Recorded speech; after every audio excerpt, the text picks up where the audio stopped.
Decadence, technology run amok. Remind you of anything? I would take you.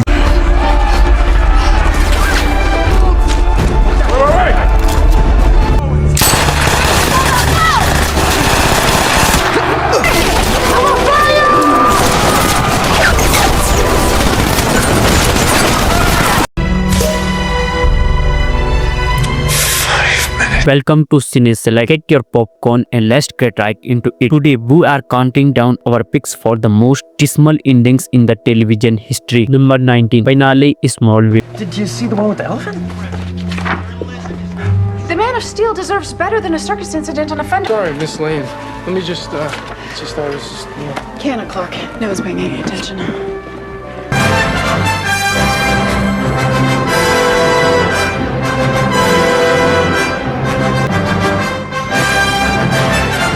For 10 seasons in 217 episodes, fans of this Superman prequel respected the creator's one strict rule: no tides, no flights. We patiently waited a decade to see Tom Welling finally suit up as the Man of Steel. When the finale arrived, expectations were sky high, but the result was a massive visual cheat. While Kal-El technically became Superman, the audience barely even saw it. Instead of a glorious full-body shot of the actor in the costume, we were given extreme close-up, distant CGI models, and a cheap short-rip animation. It felt as though the show was embraced by its own source material. After investing 10 years into Clark's journey, refusing to give fans one clear shot of Welling in the iconic suit was not just a letdown. It felt like a betrayal. Number 18, The Truth, The X-Files. That's local. Thank you for your support. I'll see you when I get there. If there's some reason... Talk about the debate. Yeah, well, you know, it wasn't the home run we'd hoped for, but you did great thing about your kid. That wasn't what we discussed. Well, I had to hit you hard, so she... What dynamic is that?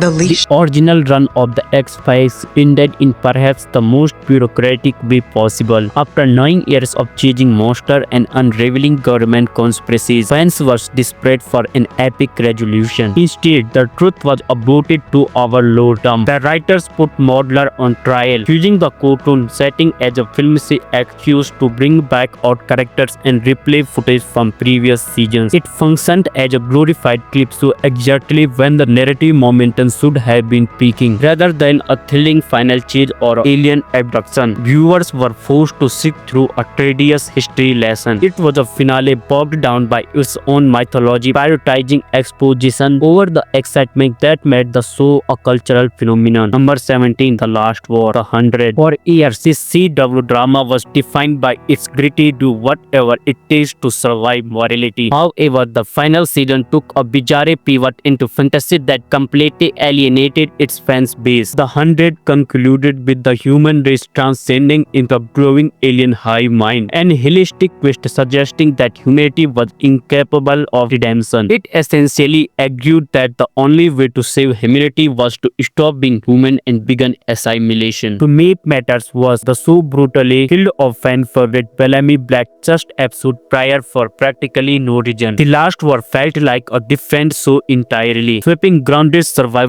stakes for magical aliens. It was a confusing pivot that left the main character stranded in a finale that satisfied almost no one. Number 16, Chapter 73, House of Cards. Necessary though it was, getting rid of Kevin Spacey was the top mail for House of Cards. The writer faced the impossible task of pivoting the show entirely to Claire Underwood, but no one really wanted that, and the result was a disjointed disaster. The finale felt less like a dramatic climax and more like a show being taken out back and put out of its misery. The plot was convoluted, the pacing was agonizingly sluggish, and the final confrontation with Doug being killed in the Oval Office lacked the strategic brilliance of the earlier seasons. Without the central dynamic between Frank and Claire, the ending ran hollow, leaving unsolved plot holes and a tired fan base that had long since stopped caring about the underworld. Number 15, Till Death Do Us Part, Pretty Little Liars. After 7 seasons of drama, detached and convoluted mysteries. The reveal of Eddie needed to be a masterpiece. Instead, it was a punchline. The finale unveiled the mastermind at Alex Drake, Spencer, evil British twin sister, whom the audience had never even heard of. While the evil twins trope is already bottom of the barrel soap opera writing, pairing it with Troy and Belisara's ridiculous accent turned the thriller into a comedy. It sounds less like a threatening villain and more like a bad Dick Van Dyke impression.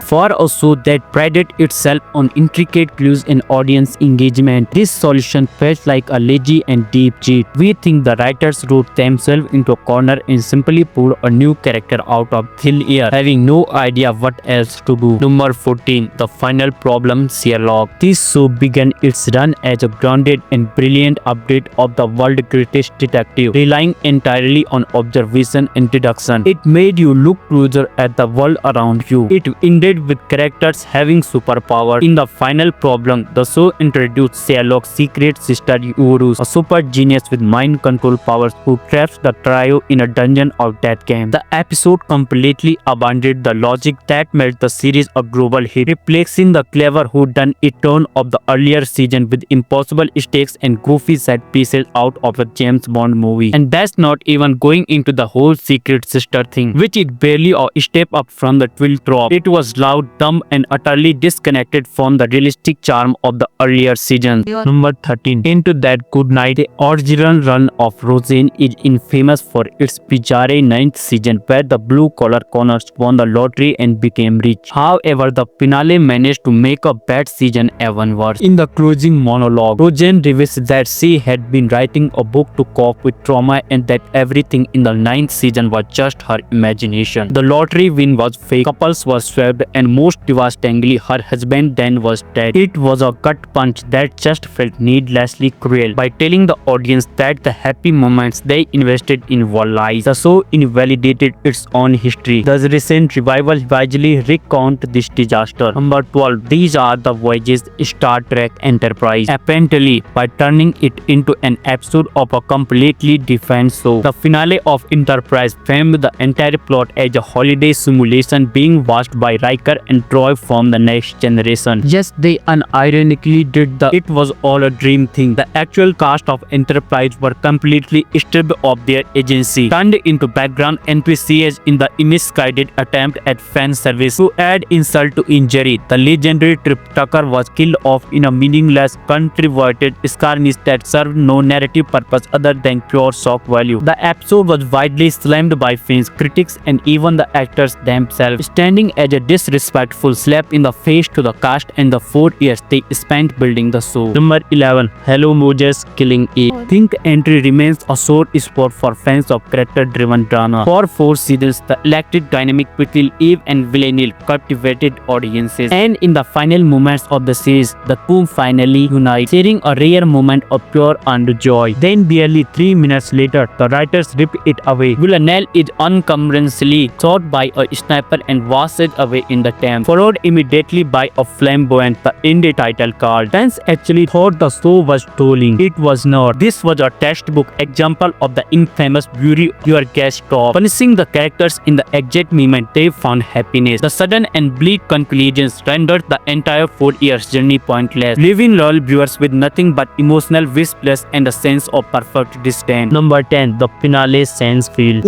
In theory, bringing back everybody Jerry, George, Elena, and Kalmar round over the years sounded like a fun way to cap off the series. They are very bad. Instead of cleverly integrating these characters into a fitting farewell, though the Seinfeld finale plays out like a glorified clip show, the big trial culminates with our 4 main characters sentenced to a year in prison for their pretty selfish behavior. However, almost every character in the history of the show was deeply flawed, so the fate of our protagonist just seems cruel and unearned. Honestly, we would have had no respect for the finale if nothing significant happened to Jerry and the gang. That was basically the entire idea behind the series after all. Number 9. Daybreak Battlestar Galactica. It appeared the Galactica search for a new home had been in when they discovered that the fabled 13th colony Earth and had been nuked. In the series finale, thought Starbucks inputs mysterious coordinates that transport our heroes to a planet that will one day prosper into the Earth we know. We will admit that that this is kind of a clever twist, but its execution feels like a cheap sex machina. The series leaves us with several questions the writers don't even try to resolve, namely what the fact was Starbucks supposed to be. One of the finale's most high-profile critics was another George R.R. Martin, who felt the show crabbed out by simply saying "God did it." Number 8. Mirror Image Quantum Leap. What makes the Quantum Leap ending so frustrating is that all the pieces were in place for a satisfying conclusion. In Mirror Image,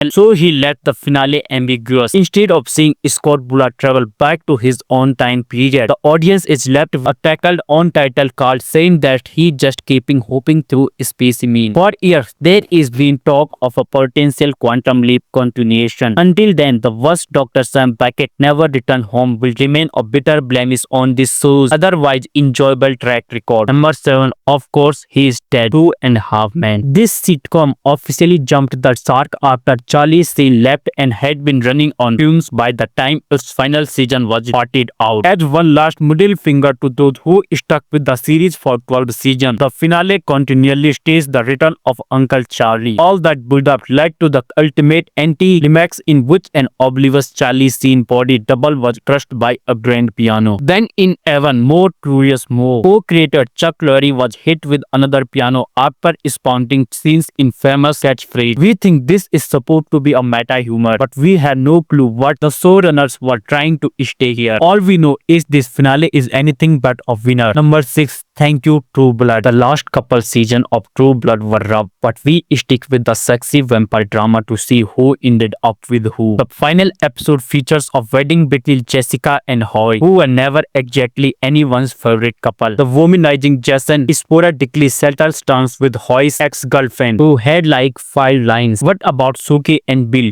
Did they get a happily ever after? Nah, Bill for some reason decides that he is ready to pass on to the next life and asks Suki to stake him. Does that mean Suki hooks up with Eric instead? No. Well, then who does the end up with? Some random guy we never see or learn anything about. Number 5. The last one, Saint Elsewhere. Although it was far from television's first medical drama, Saint Elsewhere stood out as one of the few to have a refreshing sense of humor. The final episodes in a state up joke. However, turns out the storylines that have been unfolding and the characters we have grown to love over the past 6 seasons were not even real. They were all figments of an autistic child's imagination and exist within the confines of a snow globe. We are not kidding. That is seriously how it ends. This revelation is only made more confusing when you consider that Saint Elsewhere had crossover with shows like Cheers and Homicide, Life on the Street, the latter of which crossed over with several other shows. Number 4. The End Lost. This groundbreaking drama created an overshadowing mystery so complex that not even the writers could solve it. That being said, the finale of Lost was bound to leave us with several unanswered questions. What was the deal with Walt's special abilities? Where did Kristen Sapier's body end up? Who was mother? The finale provides no insight into any of that, but the Flash sideways timeline is given an explanation. Number 3. Remember the monster Duster. After 8 seasons of concealing his dark passenger, imagine how fascinating it would have been if mild-mannered Duster Morgan was publicly out as a serial killer. Everyone at Miami Metro would have to come to grips with the fact that a stone-cold murder was right under their noses this whole time. Duster, meanwhile, would be forced to confront his greatest fear as the monster within was exposed to the world. Well, rather than taking that route, somebody at Showtime apparently said, "Let's make Duster a lumberjack." This ending had no build-up and offers no payoff. We don't even get an inner monologue from Duster. The final shot is just him blankly staring off into space, which is a fitting metaphor for how empty-headed this ending was. Number 2. Last Forever, How I Met Your Mother. We waited several years for this sitcom to introduce the titular mother, but she almost immediately won viewers over and sparks flew when she met down in the finale. You are Cindy's ex-roommate. If the series ended there, this finale probably could have avoided a spot on the list. Alas, it's revealed that the story that's been been telling his children was never about how he met their mother, who has been dead for years, but about how he still had feelings for Robin despite their toxic past. Considering that the last season revolved around Barney and Robin's wedding weekend, and the show is literally called How I Met Your Mother, the audience felt like the rug had been pulled out from under them, and not in a good way. Before we continue, be sure to subscribe to our channel and ring the bell to get notified about our latest video. Number 1. The Iron Throne Game of Thrones. Since the previous episode ended with Daenerys become the Mad Queen as bombing King's Landing, Game of Thrones needed more than 80 minutes to deal with the ramifications. Rather than giving this epic story the room it needed to breathe through, the final super haunts in a season's worth of plot point. Dany is killed by the man she lost. Bran is randomly selected as the new king, and Jon Snow's entire character arc is thrown out the window. Everything wrong with this massive letdown of a finale can be summed up in water bottle. The crew accidentally left in a shot.